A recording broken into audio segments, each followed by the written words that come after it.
I live in Ho Chi Minh City, Vietnam. I'm a Vietnamese student in one of the top national universities.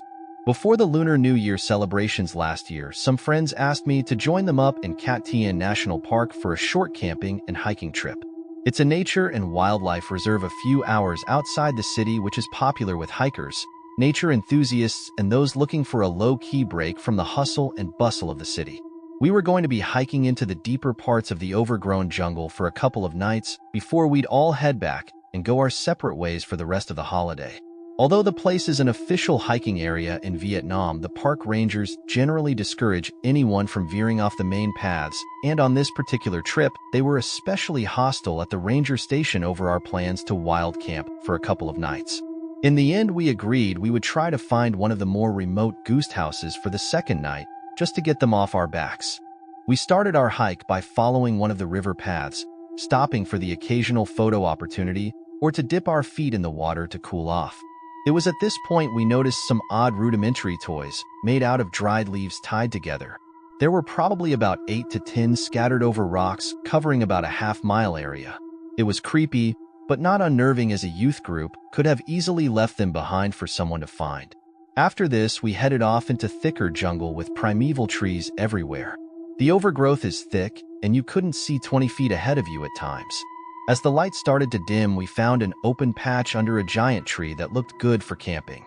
We followed the ranger's advice to keep fires to a minimum, cooked some dinner, and settled down for the night.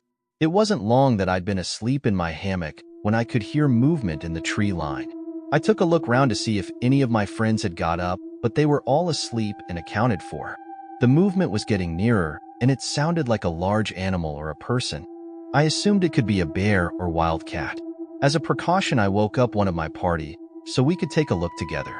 Things went silent for a while, and then we heard some branches snapping. We shone the torch in the direction of some undergrowth, and to our horror, we could see the outline of a man. He looked unkempt, long scraggly hair, and shirtless, I think. In Vietnamese, we shouted, "Hey, who are you? Do you want something?" But got no reply. My heart was beating fast at this point. No good can come of encountering a man like this in the woods. In a slightly foolish move, we decided to throw some rocks towards the man, and that seemed to frighten him away. We heard the cracks of branches as the man seemed to get closer. My heart was racing. Then one of my friends threw another rock, and we heard the man turn back and move away quickly. None of us got much sleep that night, and we headed out of the jungle in the morning to the more touristy areas of the park. On the way out, the funny thing was I noticed on a tree branch another of those leaf figures we'd seen by the water. My friends said they hadn't brought some along, but I don't know if they were messing with me. One thing I found out later was during the war, some American GIs had claimed to see wild men in the woods around here like we did, but these were put down to their hallucinations. I probably won't ever know for sure if it had been the rangers messing with us, a wild man, or something perhaps more sinister. I'm just glad we escaped. I won't be camping in that forest again.